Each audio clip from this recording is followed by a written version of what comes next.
Bengkulu itu Sumatera apa? Setelah kemerdekaan Indonesia, Bengkulu menjadi keresidenan dalam Provinsi Sumatera Selatan. Baru sejak tanggal 18 November 1968 ditingkatkan statusnya menjadi provinsi ke-26 termuda setelah Timor Timur. Bengkulu memiliki kerajinan tradisional batik besurek, yakni kain batik yang dihiasi huruf-huruf Arab gundul dan diakui oleh pemerintah Republik Indonesia sebagai salah satu bagian warisan budaya Republik Indonesia serta turut memperkaya khazanah budaya di Indonesia. Bengkulu juga terkenal dengan sebutan Bumi Rafflesia arnoldii, karena memang menjadi salah satu tempat habitat bunga terbesar di dunia. Ini tumbuh. Bunga ini dapat kamu temui di hutan lindung Bukit Daun, Kabupaten Kepahyang, Provinsi Bengkulu. Rafflesia arnoldii pertama kali ditemukan oleh Dr. Joseph Arnold dan Sir Thomas Stamford Raffles pada 1818 di hutan tropis Sumatera. Di seluruh dunia, diperkirakan ada 33 spesies bunga Rafflesia. 14 spesies diantaranya tumbuh di Indonesia, dan 11 jenisnya tumbuh di Pulau Sumatera. Pemandangan alam pantai tidak lengkap jika berwisata alam tanpa keindahan alamnya. Begitupun dengan Pantai Teluk Tapak Paderi. Di pantai ini pengunjung dapat menikmati keindahan sunset dan pancaran senja jika kemudian mengabadikan momen tersebut melalui kamera. Pantai Tapak Paderi berbatasan langsung dengan Samudera Hindia serta memiliki garis pantai yang panjang sehingga menambah pesona keindahan pantai ini. Bagi yang suka dengan snorkeling atau berenang, bisa juga mencoba di Pantai Teluk Paderi. Benteng Marlborough, ibarat dua sisi yang tidak dapat dipisahkan, membahas tentang Pantai Teluk Paderi tak lengkap jika tidak membahas tentang sejarah keberadaan Benteng Marlborough. Cina tahun pemukiman Cina. Sensasi berada di zaman dulu tidak hanya dapat dirasakan ketika berada di Benteng Marlborough saja. Namun di dekat benteng tersebut, para traveler dapat melihat dan berkunjung ke sebuah perkampungan yang merefleksikan kehidupan di masa lampau. Kampung tersebut dinamakan dengan Kampung Cina. Pemandangan pertama yang disajikan kepada pengunjung adalah sebuah gerbang megah yang mempunyai nilai seni yang sangat tinggi.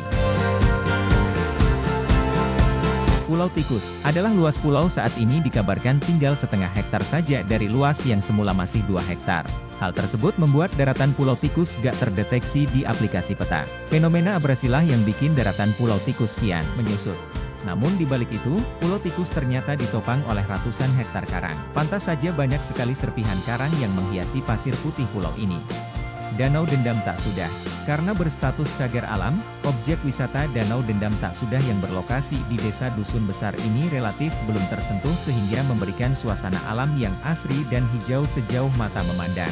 Kawasannya yang mencakup luas 577 hektare memiliki atmosfer yang pas untuk bersantai sembari mencicipi kuliner khas Bengkulu seperti kue perut kunai dan lempuk durian, atau menyeruput kopi di warung dan pondok makanan yang bertengger di pinggiran danau. Arung Jeram Dayang Reginang menjadi magnet wisata baru di Kabupaten Lebong, yang bernuansa olahraga dan outbound, cukup ramai dikunjungi para wisatawan baik lokal maupun nasional bahkan internasional. Terdapat wahana olahraga arung jeram, yang menelusuri derasnya Sungai Ketahun, di Kecamatan Topos. Arung Jeram Dayang Reginang, merupakan wahana outbound mengarungi Sungai Ketahun, dari Topos sampai Desa Talangratu. Mengarungi medan Sungai Ketahun, yang begitu sangat eksotis dan keelokan alamnya, kejernihan dan kebeningan sungai membuat para penikmat olahraga ini, lupa akan tantangan yang dihadapi yaitu, derasnya aliran Sungai Ketahun.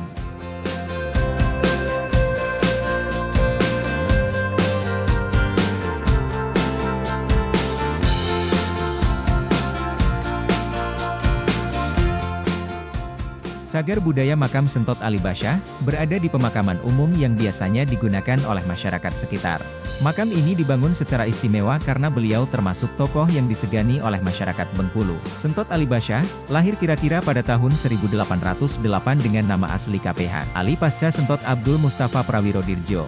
Sentot Alibasyah adalah putra dari Raden Rangga Prawirodirja III yang gugur dalam pertempuran melawan Belanda, Daendels, ketika umur Sentot masih 2 tahun. Ibu Prawirodirja III, nenek Sentot Alibasyah, adalah putri dari Sultan Hamengkubuwono I. Selain dikenal sebagai Panglima Perang Diponegoro sejak berusia 18 tahun, berdasarkan silsilahnya Sentot merupakan sepupu dari Pangeran Diponegoro.